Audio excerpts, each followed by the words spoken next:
Hello everyone. In this video, I'm going to revisit another topic that was covered very early in this series, tuples. Just like with strings, there were a lot of things about tuples that I didn't have the time to cover in the original video where I first talked about them.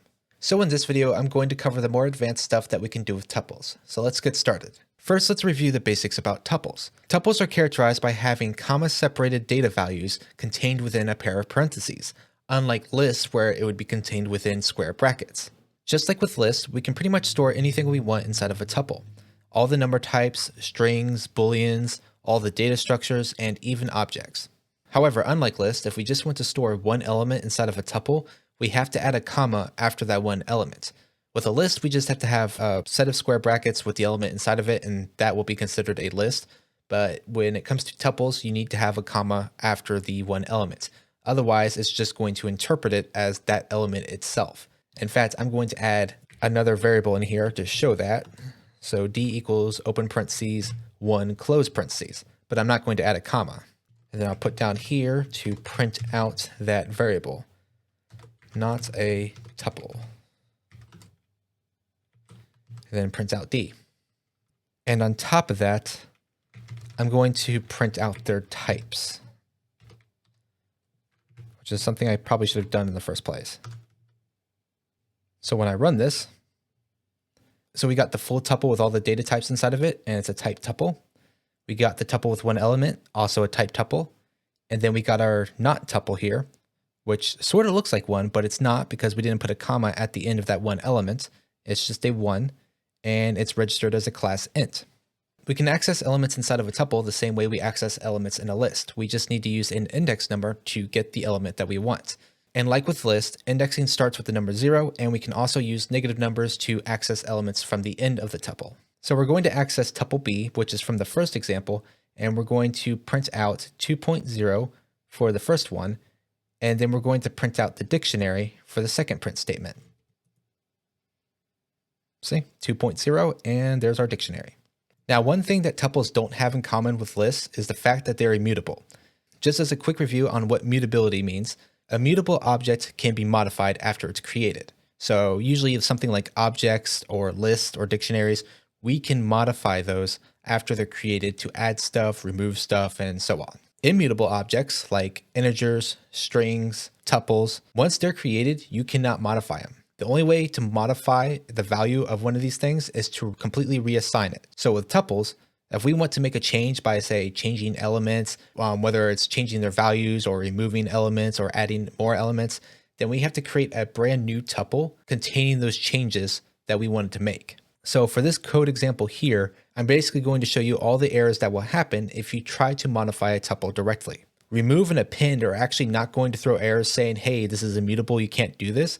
It's actually going to say, hey, these methods don't exist for this type of object. And that's because since tuples are immutable, there's no reason to define such methods for a tuple. So when I run it the first time, we get an error that says that it doesn't have the method remove. So now I'll just comment that out real quick and then run it again. We get this error right here that says that tuples don't support item deletion. And then when I run this here, just like with remove, it's going to say that no such method exists. So if we want to quote unquote modify tuples, then as mentioned earlier, we basically have to reassign them into a new tuple containing those changes. So I've just got a couple of basic examples right here to show you that. So in this example, I've got tuple to mod, and it's basically just a tuple containing the numbers 1 through 5. Tuple A, we're basically just taking the elements 2 and 3 and putting them together by themselves, and we're ignoring all other elements. So that would be our brand new tuple. We basically just shortened it. Tuple B, I basically had the elements in index of 0 and 1 swap places. So 2 will be the first element, and then 1 will be the second one. Then, instead of elements 3 and 4, I actually replaced them both with a single number, 44. And then we just add the last element, 5, to the end of the list so it stays where it's at. So when I run it, there's our new tuple that's just 2 and 3 from this one. And then tuple B, we got 2, 1, 44, then 5.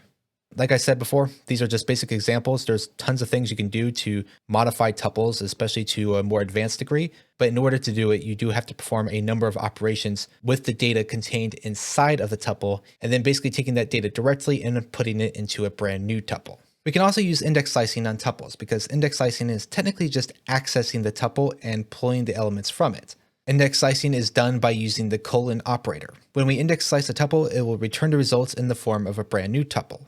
The first example is the basic form of index slicing. We just have a colon with no numbers on either side.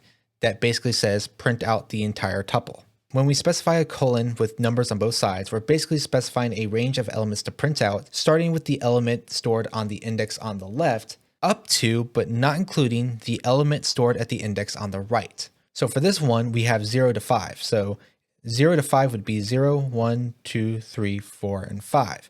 But because index slicing does not include the element specified on the right, it will only include the elements 0, 1, 2, 3, and 4, and the resulting tuple from this slice. When we specify a number on the right but not on the left of the colon, we're basically saying start with the element at index of 0 all the way up to but not including the element stored at the index on the right. So this one is going to basically print out the same result as this one here. We're just specifying it in a different fashion. When we specify a number on the left but not on the right, we're basically saying starting with this element and include all other elements to the end of the tuple. So we're going to have 5, 6, 7, 8, 9, 10 in the tuple that we get from this index slice. We can also index slice with negative numbers. So we have a colon with a negative number on the right, which basically means start with the element at index of 0 and go all the way up to the index, but not including the index of the specified negative number. So negative 3 means the third last element of the tuple. So the third last element would be 10, 9, 8. So we should see the numbers 0 through 7 in the new tuple, and it will not include 8. And of course, when we put the negative number on the left of the colon, it means start with that element and then print out to the end of the tuple. So we'll get a new tuple with the elements 8, 9, and 10. Double colons in index slicing will mean certain patterns depending on what numbers were used. So if we have a positive number on the right, that means we're going to print out elements at a specified interval. In these 3 examples here, I have 2, so that means every second element will be included in the index slice. For the first one, I don't specify an element, so that means start from 0 and then print out every second element. So this will be 0, 2, 4, 6, 8, then 10. In the second one, I specify 1 as the starting element, so we'll get 1, 3, 5, 7, then 9. And then this one will start with the second element, which basically is going to be similar to this one right here, except it won't have 0. It will just have 2, 4, 6, 8, and then 10. When we specify a negative number on the right of a double colon, it means print out the resulting slice in the reverse order. Since there's no number specified on the left, it's going to have the entire tuple, but it's going to be in the reverse order. So we'll start with 10 and then end with 0. If we specify an index on the left, it will start with that index and then go backwards. So for this one, we'll start at 5, then we'll go from 4, 3, 2, 1 to 0. And then this down here just basically shows that when you slice a tuple, it creates a new tuple with the slice results and stores it in a new variable. And as you can see, the first one prints out the entire tuple. The second and third one print out elements 0 through 4, not including the fifth element. This one prints out a tuple containing the elements starting at index of 5 all the way to the end of the tuple. This one we print out elements 0 through 7. This one we print out starting with negative 3, which is 8. So 1, 2, 3, with 8 here, up to 10. This one, starting at index of 0, we print out every second element. So we got 0, 2, 4, 6, 8, and 10. We do the same here, but we start with index of 1. We also do the same here, but this time starting with the index of 2. And then this one with the negative 1, we're printing out the entire tuple backwards because we don't specify a number on the left.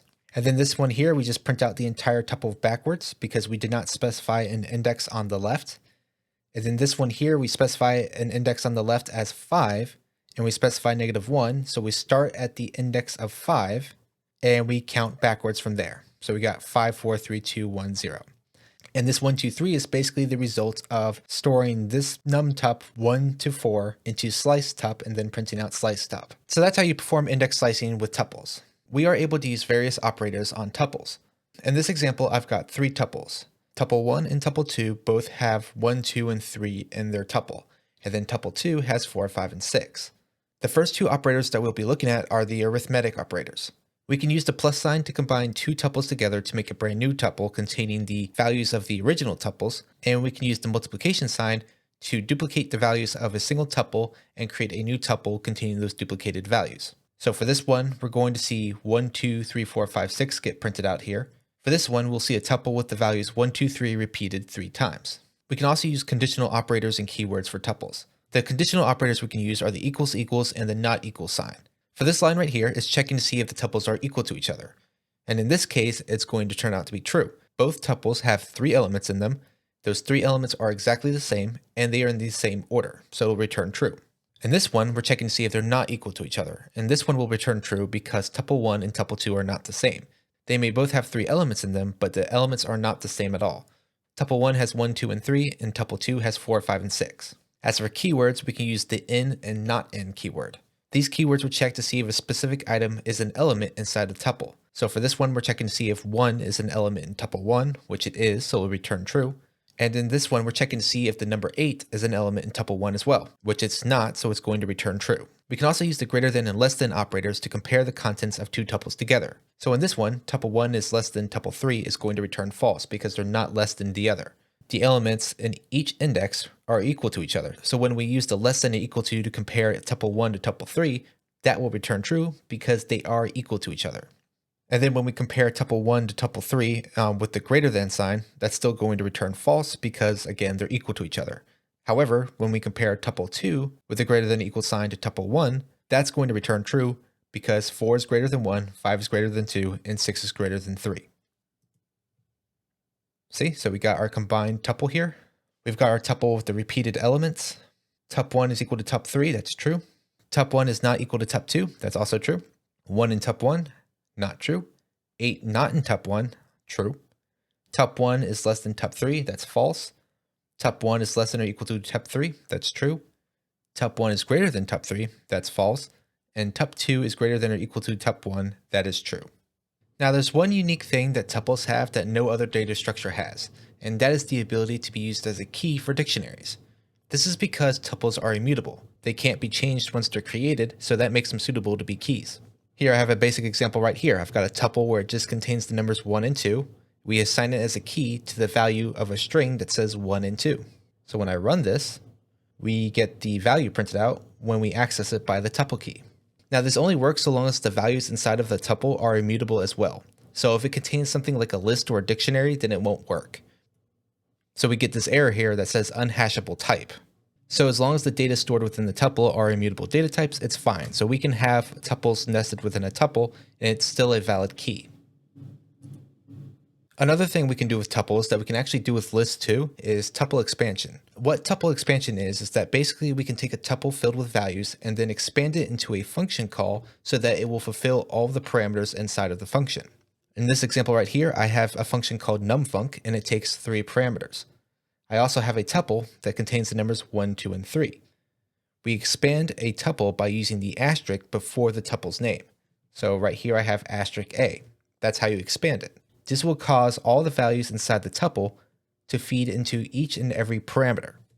This function will print out each number to show that this expanded is 1, 2, and 3 into num1, num2, and num3, and then it will return the value of adding them all together. So we should get the value 6 when it prints out. See, 1, 2, 3, and then 6. So that's tuple expansion.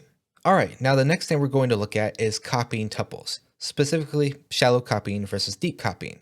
It's basically a lot like shallow copying and deep copying a list, but there is one minor difference when it comes to shallow copying. So we're going to look at a shallow copy first, and to start off with that explanation, we're going to look at the reference copy first. So a reference copy is basically copying the reference of a variable value into another variable. So to start, I have a ref tuple 1, and it's set to this tuple with a couple of integers as well as a list of integers. Then I assign the reference that's stored in this variable name into this variable name. So now we've got a ref tup1 and a ref tup2, both set to look at the same tuple. So when I print out their IDs, they're going to show the same addresses. Now for the actual shallow copy. And this is where a tuple kind of differs from a list. When we shallow copy a list, the main list will still have a different reference address when we assign the shallow copy to a new variable.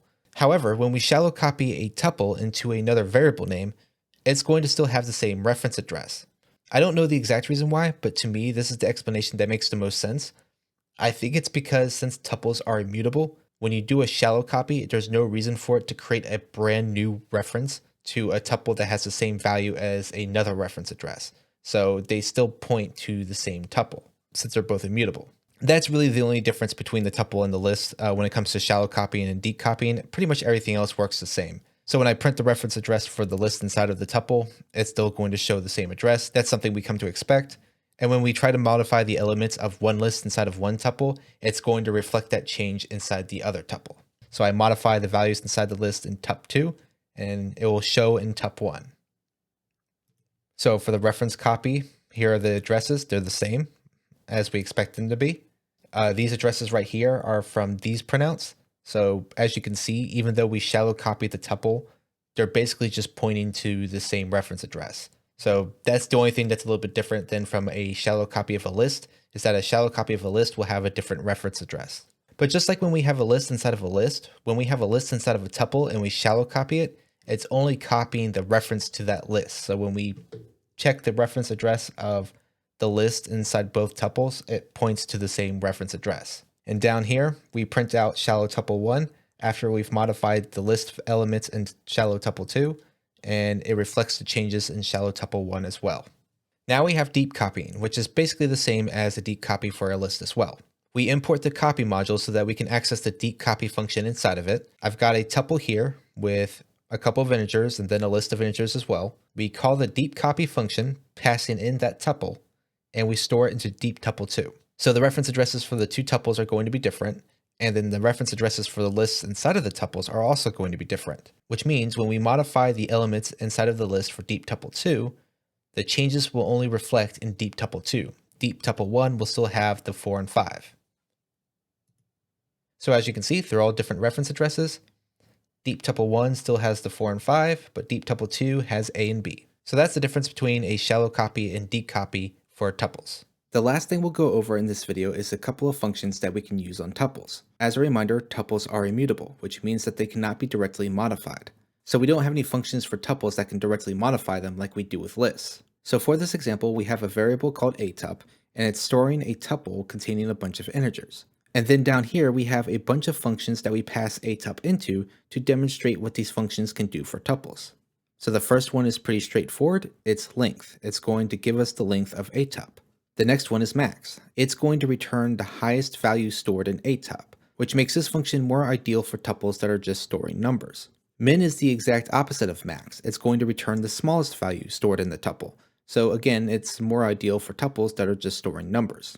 Then we have these two functions here, reversed and sorted, and you'll notice that they're also being stored inside a tuple call. This is because what they return is not a tuple. Reverse will return a sequence object, as you can see right here. Sorted will return a list object, as you can see right here. So if we want the result to be stored as a tuple, then we have to cast what is returned into a tuple. Then we have sum, which is pretty straightforward. It basically just takes up all the numbers inside of the tuple and adds it together. So it's another function that's ideal for tuples that's just storing numbers. Count is a little bit different from all the others because it's not a function, it's actually a method that belongs to the tuple object. So we have to say atup.count in order to call it. And what it does is we pass in a value inside of count, and it will count the number of times it appears inside the tuple. So I'm going to go ahead and run it. And so the length function returns the number 11 because there are 11 items in this tuple. Max returns the number 9 because 9 is the highest value inside this tuple. Min returns 0 because it is the lowest number inside this tuple. Reversed basically reverses the order of the tuple, and then we cast it back into a tuple so that we can print it out as such. But as you can see, 5, 6, 7, 8, 9, 0, 4, 3, 2, 1, 0, which is 5, 6, 7, 8, 9, 0, 4, 3, 2, 1, 0. Sorted, which also needs to be casted into a tuple if we want it to be stored in a tuple again, basically just sorts everything in the correct order. So 0, 0, 1, 2, 3, 4, 5, 6, 7, 8, 9. Then sum, we get 45, and then we have the count method, and we pass in the number 0, and as you can see, there are 2 zeros here, so it returns the number 2. And that's about it for the advanced stuff with tuples in Python. So I hope you've enjoyed the video and found it helpful, and if you did, be sure to hit the like button and leave a comment below to let me know what you think. And if you want to see more, head on over to the Wayfair Coding Academy channel to check out my other content. And while you're there, consider subscribing to the channel to stay up to date as new stuff comes out. Thanks for watching, and I'll see you all next time.